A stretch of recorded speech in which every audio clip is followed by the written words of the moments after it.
All right, let's learn how to read and study the Bible together. If you're new here, this is a Bible study walkthrough. We have a completely free Bible study program linked in the description below if you want to go very deep and at your own pace. We're in Hebrews chapter 2, starting in verse 10. So what we're going to do, first tip, when you read the Bible, is read things in context. I say this every time because if you just get the context right and what surrounds that passage, it will help make so much sense of what you're reading.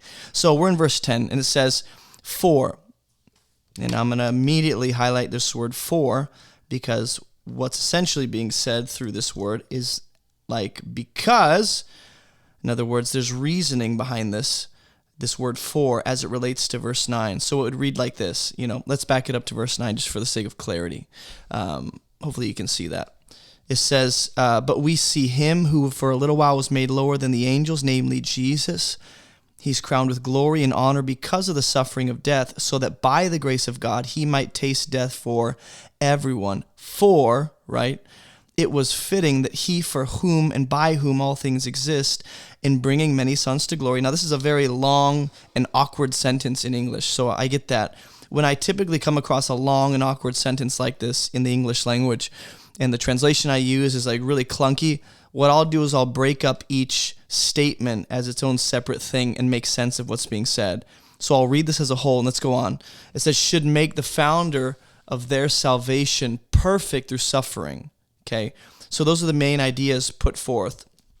In other words, verse 10 is connecting to or explaining verse 9, right? Why it is that he had to taste death for everyone. For, or because, here's the reason, not just why he had to taste death for everyone, but also the reason that he's crowned with glory and honor through his suffering, right? Through his death. Because it was fitting that he, being Jesus, remember when you read the Bible, know who's being talked about, who's the author. In this case, the author's intentionally anonymous behind the letter to the Hebrews, and then know who the audience is, and that will help you make sense of the purpose of the letter. So it was fitting that he, being Jesus, for whom and by whom all things exist. And what I'll do is I'll break the statement up. That's why there's a comma there added by the translators, because in the English language, they realize this is a clunky and long statement that we can just lose the meaning of. So what I'll do is I'll just take this statement as is. I'll block the rest of this out, and I'll just take the "for." It was fitting that he, for whom and by whom all things exist. I just want to make sense of that. So I want to think about the fact that he, being Jesus, there's something about him that's being put forth here, right? So again, I know I'm getting ahead of myself, but what we're trying to do is make sense of how verse 10 relates to verse 9. And one of the ways we do that is by taking note of the fact that the word "for" is used as a sort of because. It's going to explain why he tastes death, why he's crowned with glory and honor. But also, as we make sense of how verse 10 connects to verse 9, we want to pay attention to any words in verse 10 that were used in verse 9. So some key ideas that we see in verse 9 is suffering or death, because the word death is used twice, right? Glory and honor, right? So in verse 10, if I see any of those ideas or words, I want to pay attention to them as, because that will help me connect these verses. This is what it means to look for repeating words and repeating ideas. And so the first word, actually, I'm going to put that on pause, and I want to make sense of why Jesus here is described as the one for whom all things exist, or the one by whom all things exist, right? So I'm just going to take each statement as a separate component. That doesn't mean I'm isolating it from the rest of the text and we're going to eisegete it. What I'm trying to do is just understand each individual component so I can connect it all together. So this first statement is very important. It says, "for whom and by whom all things exist." Now I just use the color blue to relate to Jesus so that you can track with me, right? Anything highlighted in blue is talking about Jesus. What we want to ask is, hey, why does the author go to lengths to mention this seemingly unrelated fact that Jesus is the one that all things exist for, or Jesus is the one that all things exist by?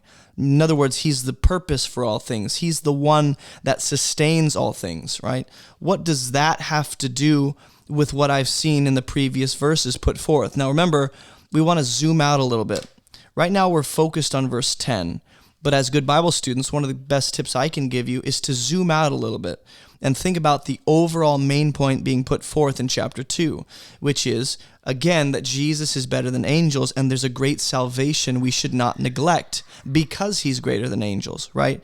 That's so far in the first 2 chapters what we've seen to be the main point. So as I read this, and I think about why the author mentions that all things exist for Jesus or all things exist by Jesus, I want to do my best to connect those ideas and fit those ideas into the main point of his writing so far. In other words, I want to think about, hey, how does the idea of all things existing for and by Jesus, how does that connect to Jesus being better than angels, or us having a great salvation we should not neglect?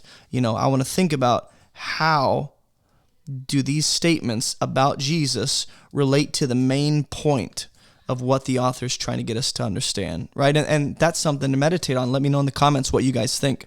But moving forward, now that's statement number 1. Okay, so what I'll do is I'll just do statement number 1, and it stops here. Statement number 2, it says, it was fitting that he, and then it goes to describe who he is, that he, in bringing many sons to glory, that's statement number 2. Again, don't get lost in the weeds, but do try and break up these statements. So what I'll do is highlight in orange what he does. That's who he is. He's the one by whom and for whom all things exist. But also, he brings many sons to glory, right? Let's think about, have I seen the concept of glory and honor thus far in just the immediate 2 verses that come before verse 10? The answer is I have. I've seen that Jesus is crowned with glory and honor because of the suffering of his death. So him tasting death for everyone is the grace of God. He's crowned with glory and honor. Now I come down here, and it talks about Jesus brings many sons to glory. So something I want to think about is how. How does Jesus bring many sons and daughters? It's not a gender exclusive term, but the concept of children of God, how does he bring them to glory? I can either go back and meditate on what's been said thus far, or I can keep reading. So that's what I recommend when you read the Bible and you come across a question in your mind. And again, ask questions. That's the best way to make sense of the scripture. So when I come across a question that comes up, I'll usually write it down on the Bible itself or in my notes. And then what I'll do is I'll keep reading, looking for the answer to that question. So remember, the question becomes, how does Jesus bring many sons to glory, right? As the one for whom and by whom all things exist, right? I should keep reading. It was fitting that he should make the founder of their salvation perfect through suffering. Now, let me correct something that I said, because I'm reading a bit further and I'm realizing that this he right here is actually referring to, and I'm going to write it here, the Father, okay, rather than Jesus like I stated. So that was a mistake. What we want to do now is go back and think about this. This is specifically referring to the Father, but that doesn't mean this description of the Father doesn't apply to Jesus. Because, when you read the Bible, for instance, and I come across a mistake, oh man, this whole time I thought he was talking about Jesus. That's fine. Backtrack a little bit, and now that you know this is about the Father, try and make sense of that verse. But also think about, hey, just because the Father is the one for whom and by whom all things exist, is there any other scriptures I can think of that explicitly says that about Jesus? And the answer is yes. Colossians chapter 1, Hebrews chapter 1. There are many scriptures that teach that Jesus is actually also the one for whom and by whom all things exist. So though this is in context referring to the Father, this could also be a description of the Son. Right, so I wasn't entirely wrong, but just in this context, it is about the Father. So moving forward, that's fine. When you read the Bible, be sure to make corrections and then think about what else you have to correct along the way based on how you understand that verse now. That's a good Bible study tip. Real time making mistakes. So in bringing many sons to glory, this is referring to the Father, right? Bringing many sons to glory through crowning his Son with glory and honor should make the founder of their salvation perfect. So you're probably wondering why I'm fairly confident that the he refers to the Father, because right here, we have the He making the founder of their salvation perfect through suffering. So when you read the Bible, it's best to note any characters, any people that are being described. So we have, the He bringing many sons to glory. We have the people being brought to glory. And here we have the founder of their salvation. That's three individuals, right? So the founder of their salvation being made perfect through suffering is being perfected by the Father. So when you read the Bible, this is what I want to note. Pay attention, because remember the question becomes, how does the idea of all things existing for and by God, how does that relate to the glory of the Son, right? Or the main point of this chapter, which is that Jesus is better than angels. Some things to think about. But one of the ways we make sense of these things is by noting key words. So I'm going to highlight in blue this word suffering and this word salvation. And you're probably wondering why. Because in the previous verses we've read, we've seen the word salvation and suffering at least a couple times. So we have the suffering here in verse 9. We have the death referred to twice, which is part of the suffering, right? These are like synonymous terms, at least here in this context. They describe in the same thing. So when you read the Bible, don't just pay attention to repeating words, but pay attention to words that are used synonymously of each other, or words that essentially describe or refer to the same thing in a different way. So also the salvation is at hand, which if you go back to verse 1, and again, sometimes you do have to backtrack a little bit. When you go, have I seen the word salvation or the concept of suffering so far? And the answer is you have. If you go back far enough to chapter 2, just a few verses earlier, it talks about not neglecting the great salvation that's available, right? So again, remember how those are the two main points so far that the author wants us to understand, is that Jesus is better than angels, and there's a great salvation we should not neglect, right? And so part of the way he's unpacking those ideas is by referring to Jesus being perfected or made perfect through suffering. So what we should ask is, there's clearly a connection that he's made perfect through suffering, right? This word through is telling you the means by which he's perfected. It came through the suffering. That was the way he's perfected. So it's on us to go, okay, there's obviously a connection there. I want to think about how Jesus' perfection is connected to his suffering. And what kind of perfection is in mind here? Is this referring to Jesus lacking something before he died? Is this referring to, what is this referring to, right? So these are some questions we ask. What does it mean that he's perfected through suffering? What's the connection between him being made perfect and him suffering, right? So again, we list out these questions, and as you read the Bible, you start to build a list of questions about whatever you're reading, and hopefully along the way, those questions become answered. And I think in verse 11, what we're going to see is that this will be a little more clear. So it says for, which again we saw in verse 10, the word for acts as a sort of explaining or because, or here's the reason, or here, let me continue to unpack this. It says, for he who sanctifies and those who are sanctified all have one source. That's why he's not ashamed to call them brothers, right? So that seems like a completely disconnected statement. And also there are a few questions we have, right? Who is the one sanctifying, right? And I didn't use yellow for any particular reason. Who is the one being sanctified, right? And then second question, what or who is the source of those being sanctified and that one who sanctifies? Because that's what he says. The author says, he who sanctifies and those who are sanctified. This word and, again, connects those who are, the one who is sanctifying, he, singular. It's connecting he who sanctifies with those, right, plural, who are sanctified, right? He's connecting those two groups of people into one and saying, look, both those groups have one source. So the question becomes, who is the source of this sanctification and this one who sanctifies, right?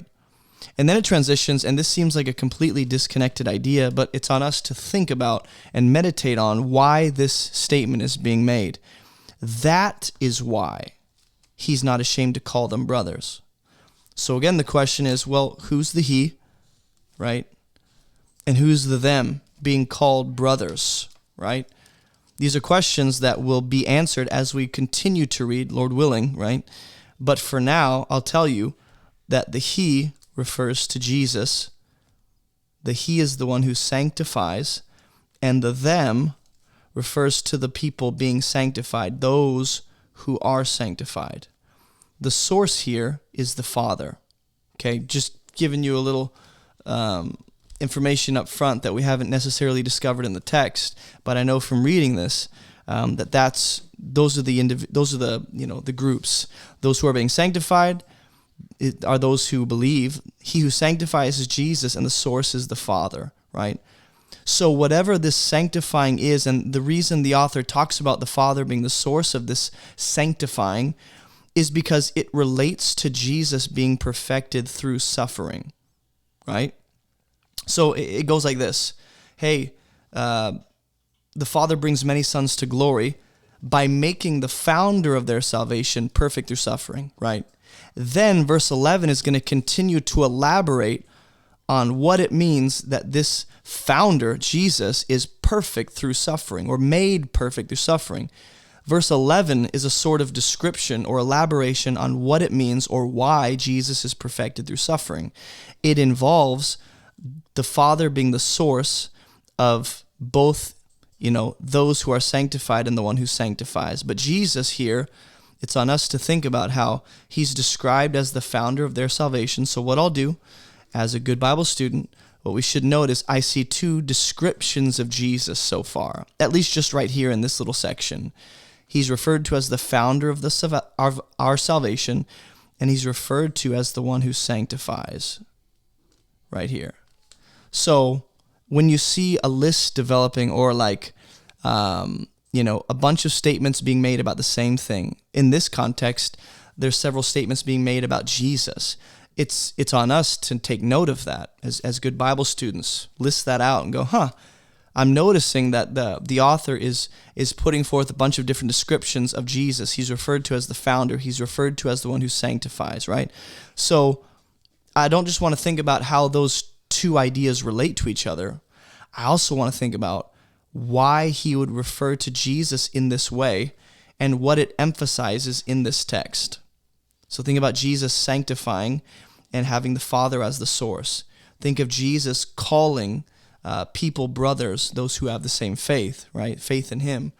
And then how do those ideas relate to him being the founder of their salvation or him sanctifying, right? And then you can zoom out a little more. So you work your way with just this little passage, and then you zoom out a little more and go, that's right, I can't lose sight of the main point. Don't let that, get lost. The main point is that Jesus is better than angels. He's supreme, and there's a great salvation we should not neglect. And somehow these ideas or these descriptions of Jesus are a part of the way the author is telling us or explaining Jesus is better than angels. These ideas are part of the way, the author's telling us don't neglect this great salvation, right? But again, he's explaining right here, and then we'll end. He's explaining how the Father brings many sons to glory. It's actually, the way he does it is he makes the founder of our salvation perfect through suffering. He sanctifies, and then Jesus becomes the one who sanctifies us, and we both have one source. Then Jesus calls us brothers. All these ideas connect to the way in which we are brought to glory, right? All these ideas relate to the way in which Jesus is supreme and better than angels, and his tasting death for us is a gift of God's grace. They all connect. So I want you to meditate on that, think through that. Maybe let me know in the comments, what ideas stand out to you and how you think they relate. And then in the next Bible study walkthrough, we'll officially jump into verse 12, and we'll continue to unpack what it means that Jesus calls us brothers, or the them, those who are being sanctified, why that's being noted, and how that concept of calling us brothers relates to the salvation that he offers, right? So just think through these things. And again, we have a completely free 40-day Bible study program linked in the description below. Go check that out, and I'll see you guys in the next Bible study walkthrough.